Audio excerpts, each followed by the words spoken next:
y Pemex ni se entera.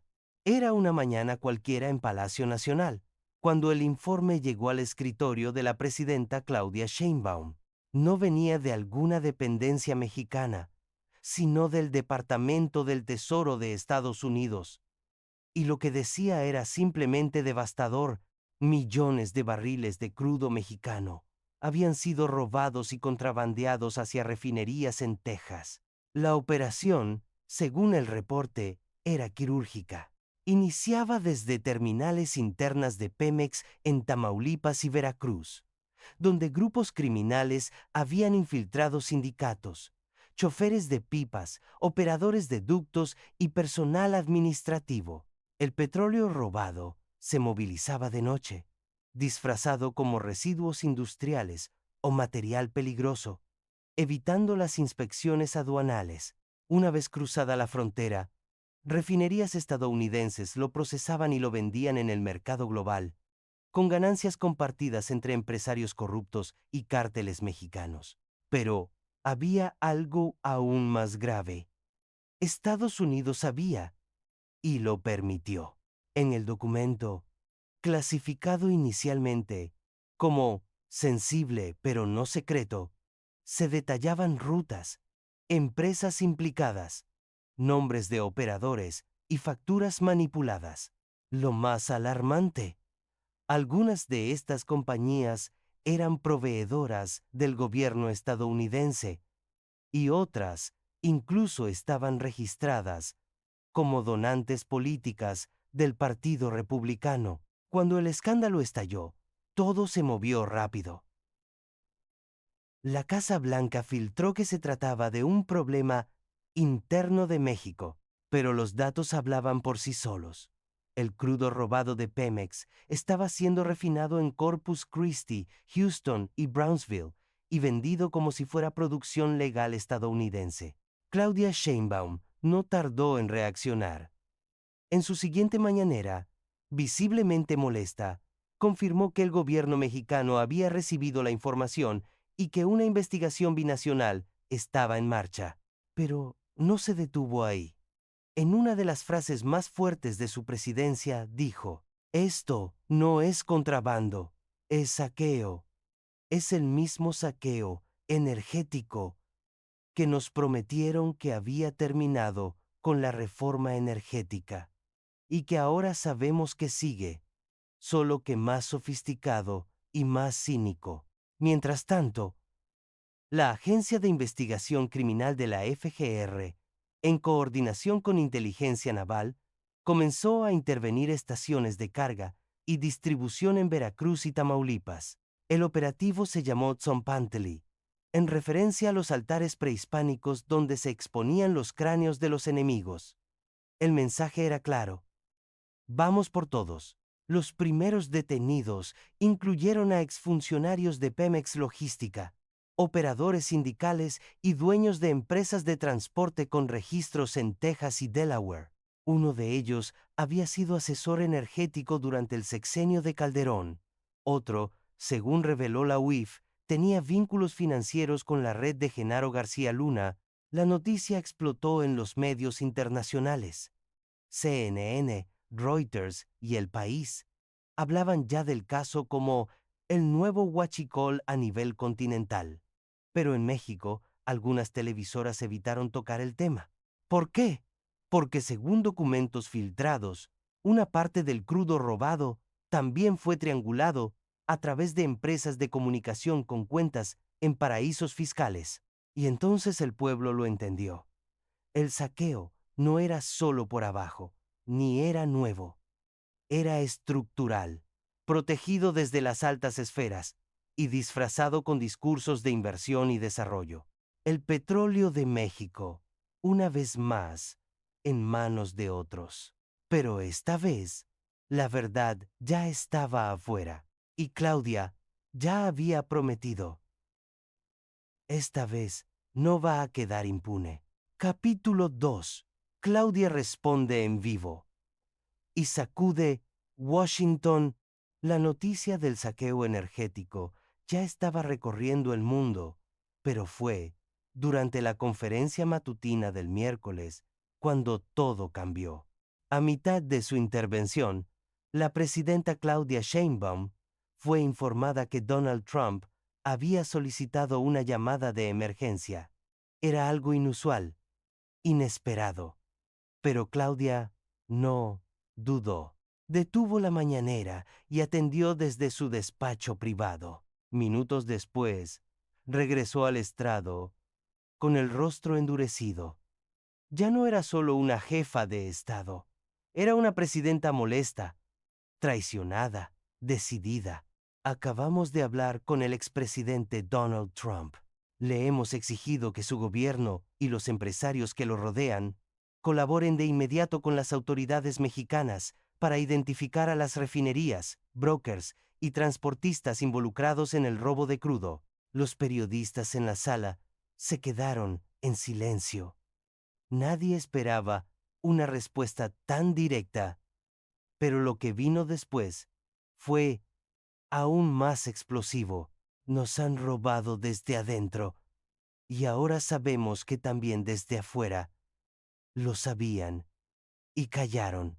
Según fuentes cercanas a la presidencia, durante la llamada, Trump intentó minimizar la situación, alegando que se trataba de un problema de vigilancia fronteriza, y sugirió que México debe mejorar sus sistemas de seguridad energética. Pero Claudia no cedió.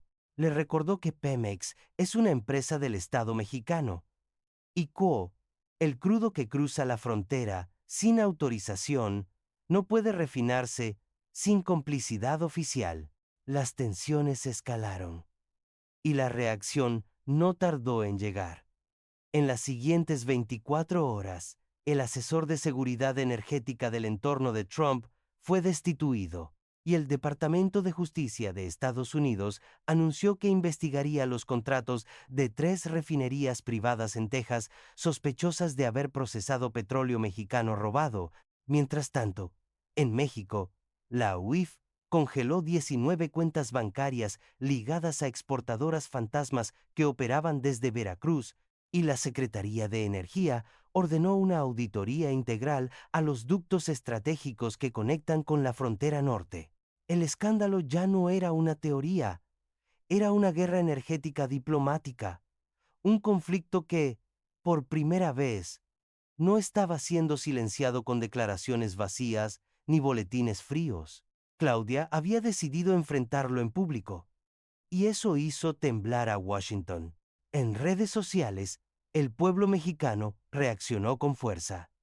El hashtag "Nos robaron el crudo" se volvió tendencia.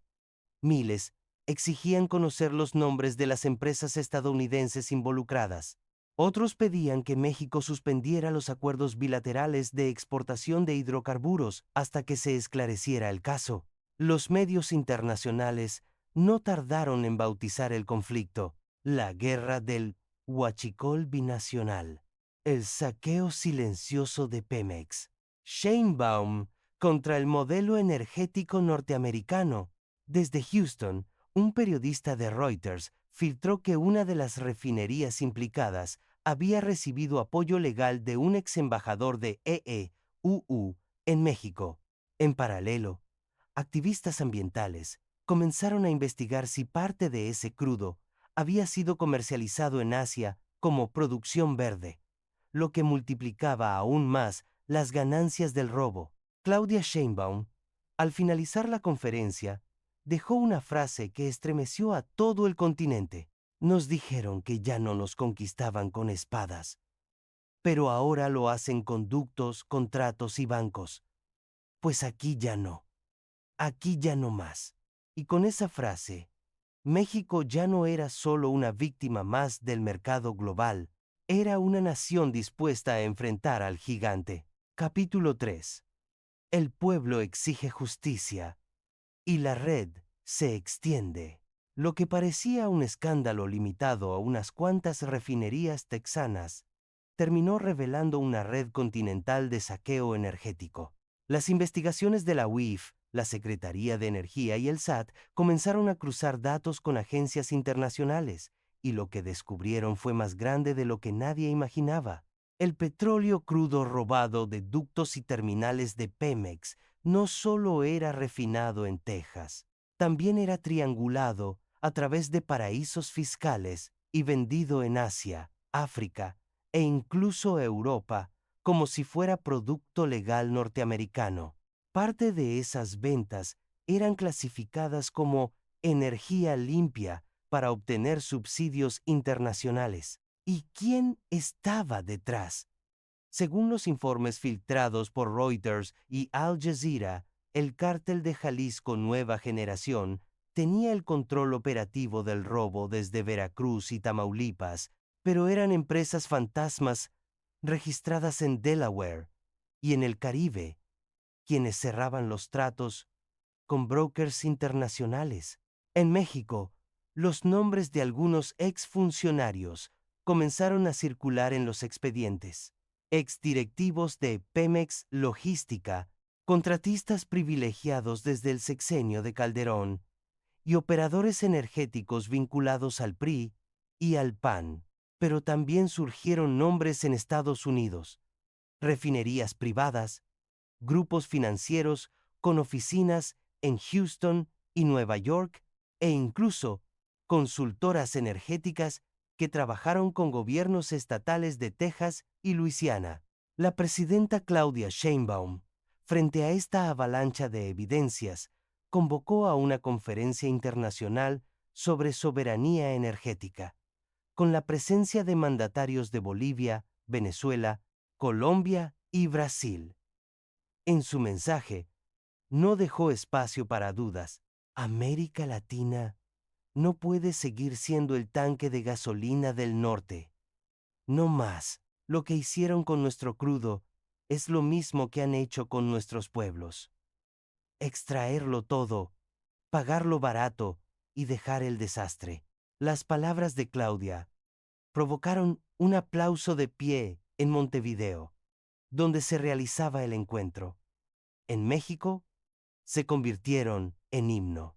En TikTok, un video viral mostraba una pipa cruzando la frontera con el mensaje: ese petróleo es tuyo y lo están vendiendo sin que te enteres. En X, el hashtag Devuelvan el crudo ocupaba el primer lugar mundial por 3 días consecutivos, pero la respuesta más poderosa vino del pueblo. Decenas de organizaciones ciudadanas comenzaron a formar comités de vigilancia energética, exigiendo transparencia absoluta en los contratos de Pemex, auditorías públicas y castigo ejemplar a quienes permitieron este saqueo. En las calles, murales comenzaron a aparecer con el rostro de Claudia y, a su lado, a Juárez, Lázaro Cárdenas y Carmen Cerdán. La consigna era simple: recuperar lo nuestro. La narrativa había cambiado. Ya no era una historia de corrupción, era una historia de resistencia. Una resistencia que comenzaba con el crudo, pero que ya apuntaba a algo más grande: la recuperación del poder nacional frente al imperio del dinero. Claudia cerró la semana con un mensaje directo: nos robaron el petróleo, pero no nos van a robar la memoria, no nos van a robar el futuro. Y así, el pueblo mexicano, ese que tantas veces fue burlado, saqueado y silenciado, se ponía de pie, por fin, con los ojos abiertos.